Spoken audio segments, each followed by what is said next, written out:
Bonjour Sébastien Vaumoron, après nous avoir présenté globalement la norme ISO 26000, de quoi allez-vous nous parler aujourd'hui ? Bonjour Paul-Joseph, je vais vous parler des domaines de cette norme ISO 26000. Je vous ai dit qu'il y en avait 6. Il y a les droits de l'homme, les relations de travail, l'environnement, la loyauté des pratiques, les questions relatives aux consommateurs et puis les communautés et le développement local. Ce sont des domaines qui concernent les entreprises et leurs responsabilités dans la société. Cela s'adresse à tous les pays, pas seulement à ceux qui ont un code du travail, un code civil ou un code pénal très développé. Ainsi, chaque entreprise, à son niveau, dans son pays, peut s'engager dans une démarche RSE, de responsabilité sociétale des entreprises. C'est fait pour être accessible par toutes les entreprises dans le monde. Dans ce cas, comment se positionnent les entreprises françaises ? Je vais vous parler de ce qu'il en est pour les relations de travail. Nous avons en France un code du travail plutôt très exigeant et de ce fait, toute entreprise française qui respecte le code du travail français est déjà très avancée dans une démarche RSE pour ce domaine-là.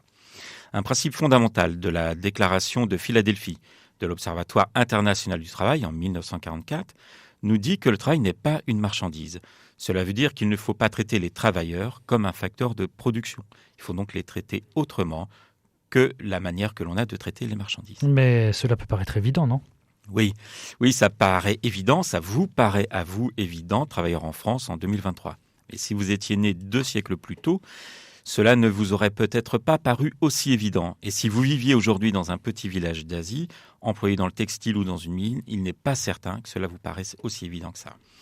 Donc la Déclaration universelle des droits de l'homme et le Pacte international des droits économiques, sociaux et culturels font que nous devons, en tant qu'employeurs, protéger la vulnérabilité inhérente des travailleurs et leurs droits fondamentaux. Cela nous paraît évident avec notre Code du travail français. Et encore, nous avons en France le document unique d'évaluation des risques qui oblige toute entreprise à partir d'un salarié, même stagiaire, de dresser la liste des risques auxquels ils sont exposés, d'indiquer le niveau de gravité, le niveau de criticité et les mesures de prévention appliquées. Or, dans mon activité de prévention des risques psychosociaux d'entreprise, j'ai eu accès à de nombreux documents uniques d'évaluation des risques, autrement appelés DER. Et à la lecture de ce DER, dans de grands groupes français, je peux vous assurer que bon nombre de situations, les risques physiques et matériels sont à peu près bien identifiés, à peu près bien prévenus, mais il existe les risques les risques psychosociaux, psychologiques et sociologiques, qui, eux, généralement, sont extrêmement peu renseignés. Si j'ai bien compris, nous avons encore du chemin à faire pour être en conformité avec le Code du travail et cette fameuse norme ISO 26000. Parfois, oui. Un autre élément mis en œuvre par cette norme ISO 26000 est que les relations employeurs et employés confèrent des droits et imposent des obligations, tant aux employeurs qu'aux employés, dans l'intérêt de l'organisation et de la société. Cela couvre de très nombreux aspects de la relation de travail. Et cela se trouve décliné dans le Code du travail français avec l'article L 4121, par exemple, pour ce qui est de l'obligation de santé et de sécurité qui pèse sur l'employeur. Mais aussi l'article suivant, le L 4122, qui indique que chaque salarié est également responsable en fonction de sa formation et de ses possibilités. Il est donc responsable de sa propre santé et de celle des autres personnes avec qui il est en interaction pendant qu'il travaille. C'est donc une responsabilité partagée, et ça, c'est très important.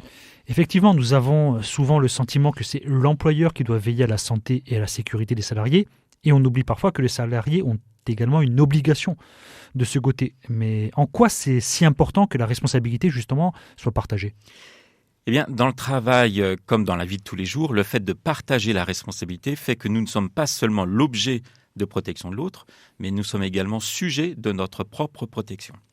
Et ça, c'est important, car si votre santé et votre sécurité dépendent seulement du bon vouloir de l'autre, avec les fluctuations involontaires ou volontaires qui peuvent exister chez autrui, vous allez probablement rencontrer pas mal de difficultés. Et c'est votre sécurité qui va en pâtir.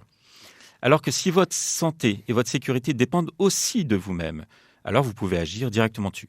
C'est comme pour le bonheur, si vous voulez. Mieux vaut que notre bonheur dépende de nous-mêmes plutôt que des autres. Car quand notre bonheur dépend des autres, nous nous exposons à être malheureux. Car l'intérêt des autres n'est pas toujours ce qui fait notre bonheur.